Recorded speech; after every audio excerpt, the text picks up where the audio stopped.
Halo. Hey up lads and lasses, Fletch here from Ultimate Halo, and to be honest with you, I wasn't going to make a video on this because I shared on my Twitter saying that I completely agree with Hidden Xperia's views on the subject, so I'm not going to bother, go watch his video. But at the same time, I still had quite a lot of people contacting me saying, Fletch, I still think you should make a video, make your points known. So I'm going to try to take a relatively balanced approach on this, but there are some things that I want to make absolutely clear that I'm really not on board with. So to set the scene, we all know this game is free to play, and at the end of the day, Microsoft and 343 Industries are a business. They are set up to make money. So I think as fans, you do need to realize that monetization will always exist. It's never not going to exist. And as cruel and rubbish as that is to our love of Halo, it's just the unfortunate reality of how this game's set up. And I kind of want to put across to you guys that I understand that everybody has somewhat of a completionist inside them. There are some of us out there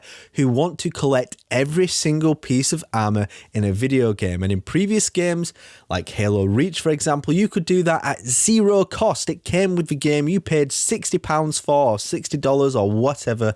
And that came part of the parcel. You just played and grinded the hell out of the game and you could get every single piece of armor, and with that was a bragging right. And it goes back to this game is free to play, so unfortunately the harsh reality is you can't have that, and I'm sorry to say that. And I want you to have that, I really do, but that's just not how the business model works. But I also want to say to you at the same time, free to play is also a great thing. Everything comes with a caveat these days, nothing's perfect, but it opens up the fan base to so many more new people. The game's now on PC, that's a huge market waiting to be tapped into. So being free to play, there's absolutely no barrier into jumping in and playing. For example, I played Call of Duty Warzone for a good year and a half consistently, never spent a penny, but I loved it. I used to watch videos about it online. I used to play it with my friends every night after work. And you know what? I thought it was fantastic. But at the same time, I would never have done that if it wasn't for the pure fact that it was free to play. But there are those out there who are willing to pay money,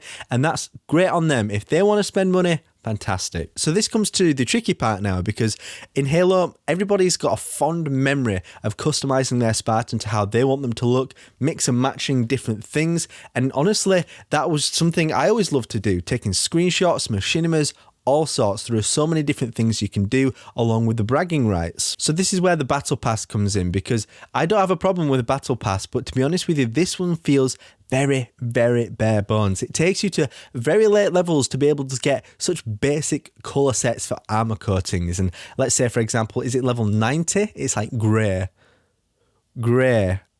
That's wild. I almost feel like it's insulting to some degree. Okay, so let's say you get to level 90 and you get this beautiful grey colour which you've grinded so hard, or you've paid towards, which is good on you if you want to do that. That's your prerogative.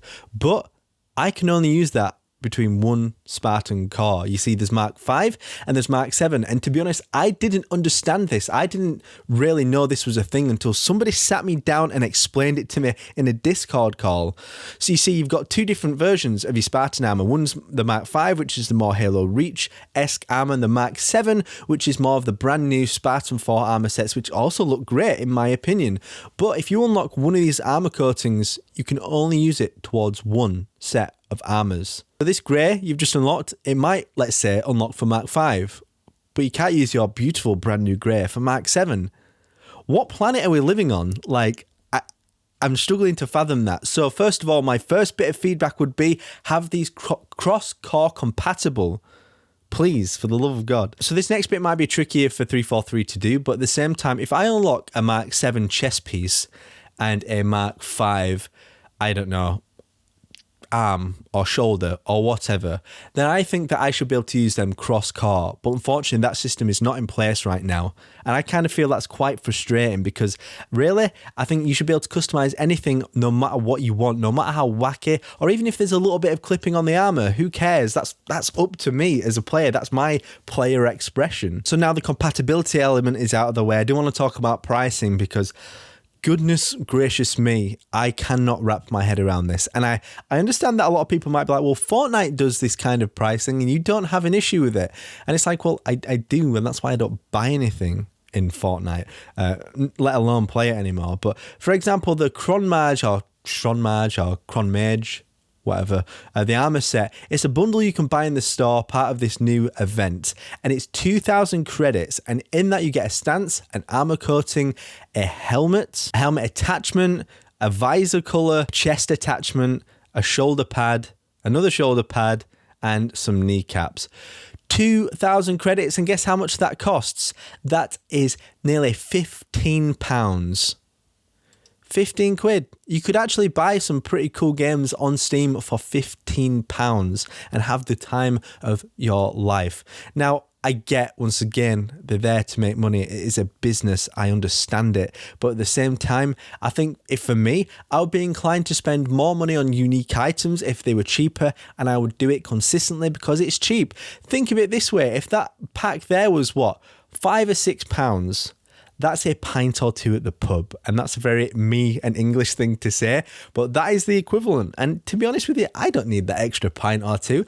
I would be happy to get some awesome armor in Halo Infinite if it was that. So I do think this needs revising, because I think that players will, yes, there will be a small amount of players out there who will spend this kind of money. And I understand that player behaviors are changing, but when there's such a legacy fan set with Halo, I think it's difficult to be able to say, yes, they will spend that kind of money, because we don't want to. I also kind of want to talk about the UI, because I honestly, I just do not like the user interface. And I don't know why they didn't learn the lesson from Halo 5, because Halo 5 did the same thing and fans didn't like it. It's this horizontal alignment that they're going for. And at first, when I saw these bundles, I thought I was just getting 3 pieces of armor or 3 pieces of attachments or coatings or whatever. And I was like, wait a minute. 2,000 credits for all of this? It's like, well, hold on a minute. No, it's not 3 pieces. They need to show everything at once so the user can see immediately, the second they click on it, that there's a variety of items if you want to encourage them to pay for it. If price isn't an issue for them, they want to see everything first. So don't have it so you have to scroll to see everything. It should be plain, visible, and right there. And whilst this part is already being addressed, I also do want to just kind of double down on the community sentiment and say, yes, I think you should get XP per game. I think you should get credits per game. It doesn't have to be a tremendous amount, but at the same time, the way I look at things, and I have talked about this in a previous video, probably like a year or two ago, which people found recently and said, so this is your fault because I suggested something similar. But let's say, for example, I'm a person who doesn't want to pay for anything in a video game. I'm happy with just having my base armor sets, playing with my friends and having the time of my life, which is great for everybody, by the way. Not everybody has to spend money. But let's say, for example, I've been grinding the game for a while and I've got X amount of credits. Let's say I've got 1,250, right? And I see there's a pack of cool armor sets online or on the store. And I say to myself, actually, I'd quite like those. And all I have to do then is buy an extra 750 credits and I've got the amount that I need. If you give people like some incentive to grind, and that might incentivize them to actually sit down and say, actually, you know what, I'll spend a little bit of money. Because those are the people who you're probably not going to get money from, but you can encourage them to do it. And I know a lot of you are probably thinking, why are you encouraging people to spend money, Fletch? Look, it's a free-to-play game. The more money this franchise makes, the more successful it is, the more they keep coming, the more budget 343 get, hopefully. So look, I get it. And I would like to briefly touch on the events as well, because frankly, I don't think the first event has been great. It hasn't felt like an event. I think an event should be a big thing. I think Fortnite does events really great. I know it does things within its Battle Royale world, which other games don't seem to capture quite in the same way. And Halo Infinite probably won't do the same, just due to the nature of the actual game types themselves. But at the same time, in the store, and this went live today as of recording the 25th of November, they uploaded the new Lucky Blue bundle. The Lucky Blue bundle has the Yoroi helmet, I believe it's called, and the colour blue and grey. Blue! And guess how much it is? It's 800 credits. And of course you can't buy 800 credits. You have to buy 1,000 credits. And to be honest, I did kind of suggest that as a suggestion in a video a couple of years ago in how to get people spending more money. It's a long story, but look, I do want 343 to make money at the same time. But you have to pay £7.19 to get 1,000. So you got 200 left over then. I won't go into like the technicalities of that, because I think it is a bit of a business practice that encourages you to keep spending money. Let's say you, Mr. Halo fan, sat right there, has 1,200 credits in Halo Infinite. But there's a new weapon skin in the store that costs 1,600. You can either go and play a load more games, or you can go to the store and physically buy a fixed set of coins starting out at 1,000. You buy the coins and then you have 600 coins left over. It certainly is no small amount, and you have your eye on different items at the same time, so you can either carry on playing the game, which boosts the population, or you can buy another amount for a set increment, and the cycle continues as such. Anyway, so to get the colour blue, it's effectively about what? £5 and a helmet. £5. I just don't know what planet we're living on right now. But look, I get it. I get it on all fronts.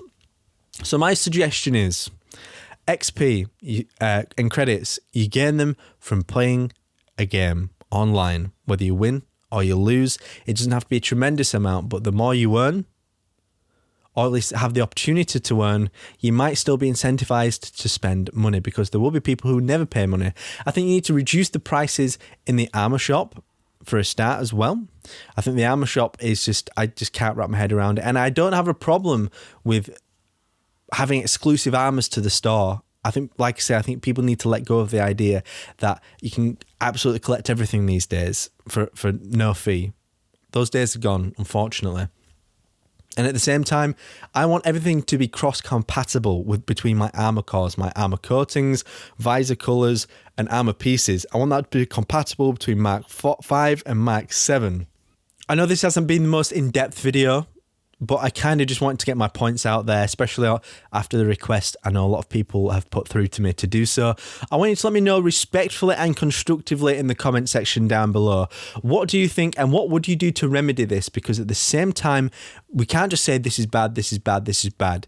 We need to balance our thoughts and say 3, 4, 3, this is what I don't like, this is why I don't like it, and this is how I would suggest fixing it, without saying make it free, make it like Halo Reach, make it like Halo 3, because that's not the reality. But anyway, let me know what you think in the comment section down below. Feel free to tweet at me. I'm Fletch, at FletchUH on Twitter. I also post some cool artwork, which you can see on screen right now. And I will see you next time on the one and the only Ultimate Halo. Subscribe now to Ultimate Halo for more unfriggin' believable Halo content.